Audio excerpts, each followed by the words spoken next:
দুর্যোধনের জন্ম মহাভারতে এক গুরুত্বপূর্ণ বিষয়, কারণ মহাভারতের যুদ্ধে তার ভূমিকা সবচেয়ে বেশি বলা যায়। গান্ধারীর যে শতপুত্রের জননী হয়েছিলেন, দুর্যোধন তার মধ্যে সবচেয়ে বড় ছিলেন।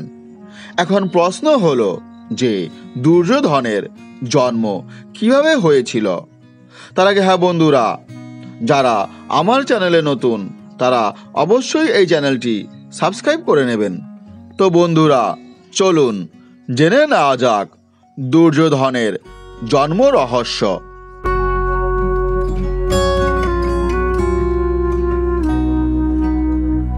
ব্যাসদেব একদা গান্ধারীকে বর দিয়েছিলেন যে সে শতপুত্রের জননী হবে। তার বরে খুব খুশি হয়েছিলেন গান্ধারী। তাছাড়া সে কুন্তির আগেই গর্ভবতী হয়েছিলেন। এতে তার বিশেষ করে ধৃতরাষ্ট্রের খুশি স্বাভাবিকভাবেই বেড়ে গিয়েছিল অনেকটাই। কিন্তু 2 বছর পেরিয়ে গেল, তার কোনো সন্তান ভূমিষ্ঠ হলো না। এবার যেন ধৈর্যশীলা গান্ধারী অধৈর্য হতে শুরু করলেন। মনের মধ্যে তার শুরু হলো ছটফটানি।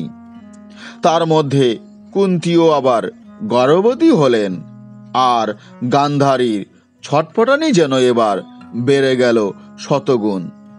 অবশেষে যখন সে শুনল যে যুধিষ্ঠিরের জন্ম হয়েছে, তার সব ধৈর্যের বাঁধ ভেঙে গেল।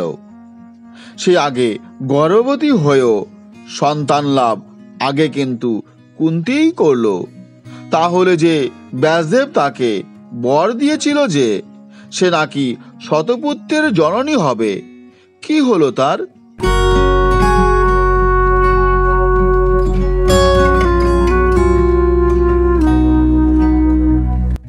অভিমানে, রাগে, দুঃখে আর সবচেয়ে বেশি ঈর্ষা আর হিংসায় সে কাউকে কিছু না জানিয়েই গর্ভপাত করে ফেলল। গর্ভপাতের ফলে লোহার মতো শক্ত মাংসপিণ্ড বেরিয়ে এলো তার গর্ভ থেকে। সেই মাংসপিণ্ড সে ফেলেই দিচ্ছিল, কিন্তু খবর পেয়ে এলো ব্যাসদেব। আমার আশীর্বাদ কখনোই মিথ্যা হবে না, ব্যাসদেব বললেন।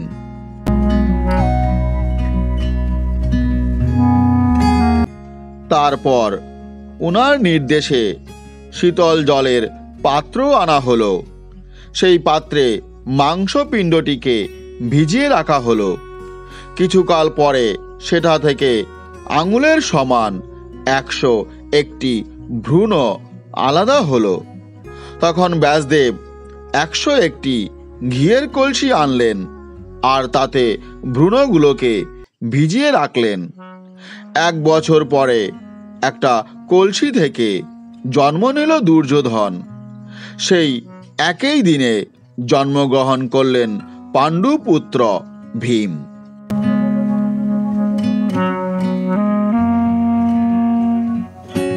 দুর্যোধন জন্মানো মাত্র গাধার মতো চিৎকার করে উঠল।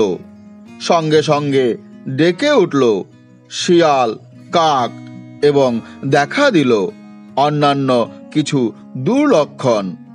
ধৃতরাষ্ট্র ভয় পেয়ে বিদুরকে জিজ্ঞাসা করল, পাণ্ডুর বড় ছেলে যুধিষ্ঠির তো রাজা হবে, কিন্তু তারপর তো আমার পুত্রই রাজা হবে, তাই না?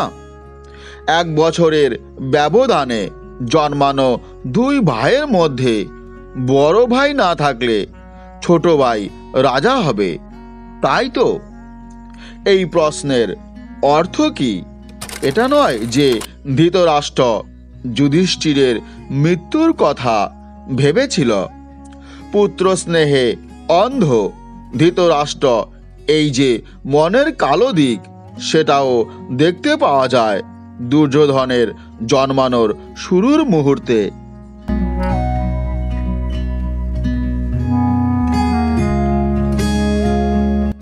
যাই হোক, বিদুর জবাব দিল, না মহারাজ, এ ছেলে আপনার বংশকে ধ্বংস করবে, একে ত্যাগ করুন।